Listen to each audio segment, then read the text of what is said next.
चर्चा करेंगे आज पार्टनर्स कैपिटल अकाउंट कैसे बनाया जाता है, पार्टनर्स कैपिटल अकाउंट क्या है। तो पार्टनर्स कैपिटल अकाउंट मतलब साझेदार का पूंजी खाता। किसका पूंजी खाता? साझेदार। इससे पहले हम लोगों ने कैपिटल पढ़ चुका है कि पूंजी किसे कहते हैं, 11th क्लास में पढ़े थे। पूंजी क्या है? जब कोई व्यापारी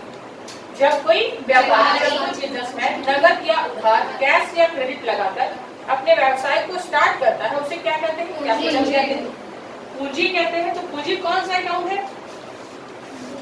कैपिटल कौन सा अकाउंट है? पर्सनल।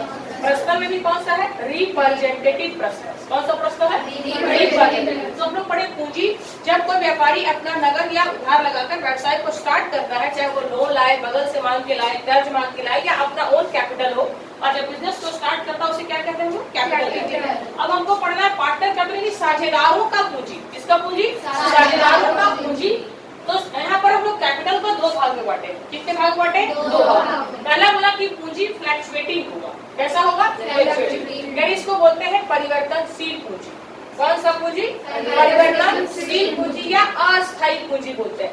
परिवर्तनशील पूंजी या हम लोग क्या बोलते हैं? अस्थायी पूंजी। ठीक है, या वेरिएबल कैपिटल। और दूसरा होता है फिक्स्ड कैपिटल, जिसको हम लोग कहते हैं अस्थायी पूंजी या अचल पूंजी बोल सकते हैं। कौन सा पूंजी बोल सकते हैं? अचल। अस्थायी पूंजी या अचल पूंजी। तो पूंजी कितने प्रकार के होते हैं? दो, फ्लक्चुएटिंग कैपिटल और फिक्स्ड कैपिटल। अब हम लोग इसको बनाना कैसे है उसके पॉइंट पर जाएंगे कि इसको खाता बनाना। लेकिन जब क्वेश्चन में लिख देगा कि when capital R fixed, when capital R fluctuating, जब साझेदारों का पूंजी फिक्स होगा तो दो खाता बनाना पड़ेगा। पार्टनर्स कैपिटल एक बार बनाना पड़ेगा और एक बार पार्टनर्स कैपिटल, यानी दो खाता खुलेगा। हम बताएंगे जैसा कुछ है नहीं बहुत टफ। ये सारा काम किसमें होता है? ये उस समय ये जो है केवल नाम के लिए बन जाता है। सारा काम किसमें होता है? Partners capital. लेकिन जब क्वेश्चन में बोलेगा कि साझेदारों का पूंजी फिक्स है, अस्थायी है, तो ये याद रखना है कितने खाते खुलेंगे? दो, पार्टनर्स कैपिटल और पार्टनर्स गारंटी। जब साझेदारों का पूंजी परिवर्तनशील है या अस्थायी है, क्या है? अस्थायी है, तो एक खाता खुलेगा partners capital account. Partners capital और कैपिटल पार्टनर्स कैपिटल अकाउंट कुछ भी नहीं है। जो हम लोग लेजर पढ़े हैं ना, एवरेज क्लास में बस वही लेजर। जैसे हम लोग वहाँ पर राम का खाता खोलते थे, श्याम का खाता एक सेपरेट खोलते थे। यहाँ पर दो साझेदार होंगे तो दो पार्टनर का खाता खुलेगा, तीन पार्टनर होंगे तो तीन का खुलेगा, चार पार्टनर होंगे तो चार का खुलेगा, और इसमें कोई विशेष चेंजेस नहीं है। तो पहला इसका एक फॉर्मेट जब हम लोग जाएंगे तो पहला जब हम लोग लेजर का फॉर्मेट पढ़े थे तो सिंपल कुछ नहीं था। यदि राम का खाता खोला था तो पर्टिकुलर अमाउंट तो खाता खोल देते थे। डेट का और ज्यादा जनरल फैलो का सबका कोई विशेष यूज नहीं था। तो यहाँ पर भी पर्टिकुलर जितने पार्टनर होंगे उतने कॉलम। यदि तीन पार्टनर है तो तीन कॉलम, चार पार्टनर है तो चार कॉलम। जैसे एक्स, वाई और जेड, राम, श्याम और मोहन। अभी हम लोग बनाए ना कौन थे पार्टनर? अंजलि, विद्या और कोमल। कुछ भी बना सकते हैं। जितने पार्टनर होंगे उतने कॉलम। क्लियर है? यहाँ कोई दिक्कत नहीं है। यानी पार्टिकुलर जितने साझेदार उतने कॉलम, दो होंगे दो, तीन होंगे तीन, चार होंगे तो चार। अब हम लोग बात करेंगे फॉर्मेट पे डिस्कस करेंगे। सबसे पहले लिखे हम लोग बाय बैलेंस बिडिंग। क्या लिखे हैं? By balance bidding. बीडी का मतलब ओपनिंग कैपिटल। क्या होगा? ओपनिंग। अभी हम लोग एक क्वेश्चन बना रहा है कि ए और बी साझेदार है। A and B are partner. The capital introduced 50,000 and 40,000। तो यहाँ इसका कैपिटल कितना था? 50,000। इसका कितना था? 40,000। इसका भी जितना होगा 30,000। हम लोग क्या करेंगे? लिख देंगे। क्वेश्चन में लिखा रहेगा कि साझेदार का ये पूंजी है। वो कैपिटल कभी कभी डेबिट भी रह सकता है और क्रेडिट। वैसे तो प्राय क्रेडिट ही रहता है, डेबिट नहीं रहता है। फिर भी बाय बैलेंस बिडिंग में क्या लिखेंगे? साझेदारों का पूंजी।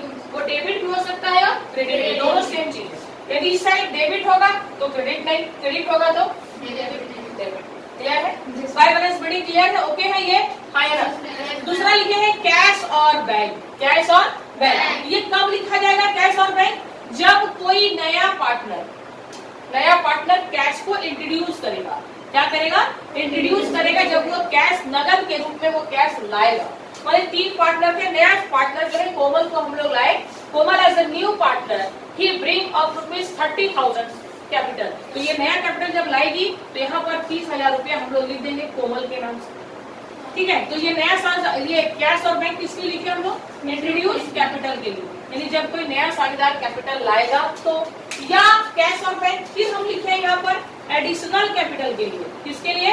एडिशनल कैपिटल बोले या इंट्रोड्यूस कैपिटल बोले, जब कोई साझेदार बाद में फिर से पूंजी लाता है एडिशनल कैपिटल, या कोई नया पार्टनर कैपिटल आता है, उसके लिए लिखे हैं कैश और कैश और बैंक। यहाँ क्लियर है? इंट्रोड्यूस करेगा जब लाएगा तो इधर, और जब कोई पार्टनर विड्रॉ करेगा निकालेगा तो इधर। देखिए यहाँ पर लिखे हैं कैश और बैंक। जब कोई पार्टनर क्या करेगा?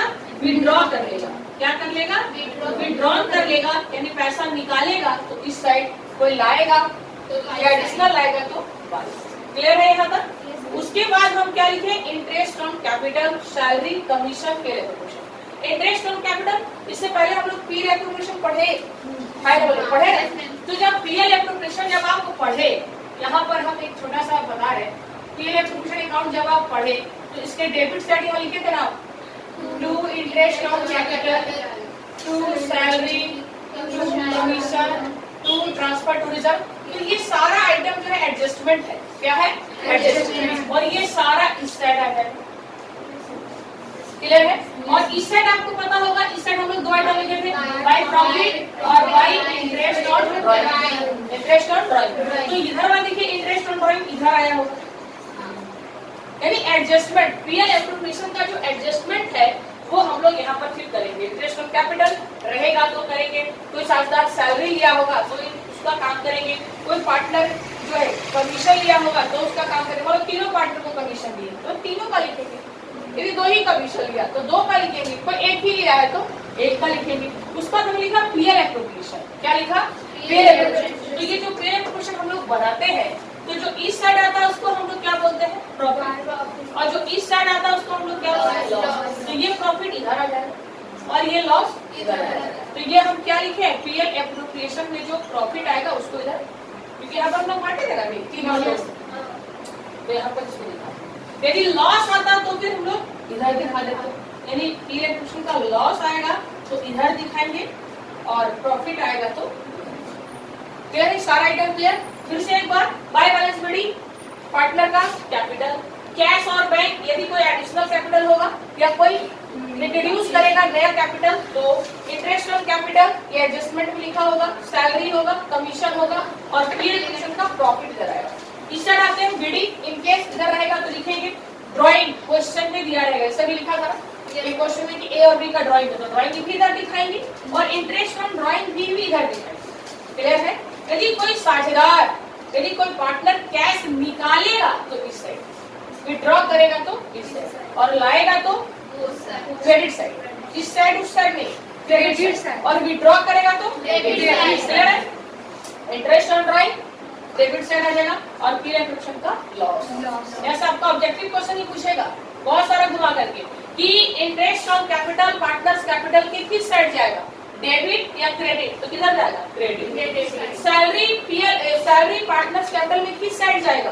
क्रेडिट। Commission credit. लेकिन इंटरेस्ट ऑन ड्राइंग कहाँ जाएगा? क्लियर है? ड्राइंग किधर जाएगा? पार्टनर्स कैपिटल के डेबिट। यहाँ से भी ऑब्जेक्टिव क्वेश्चन आपसे बनेगा।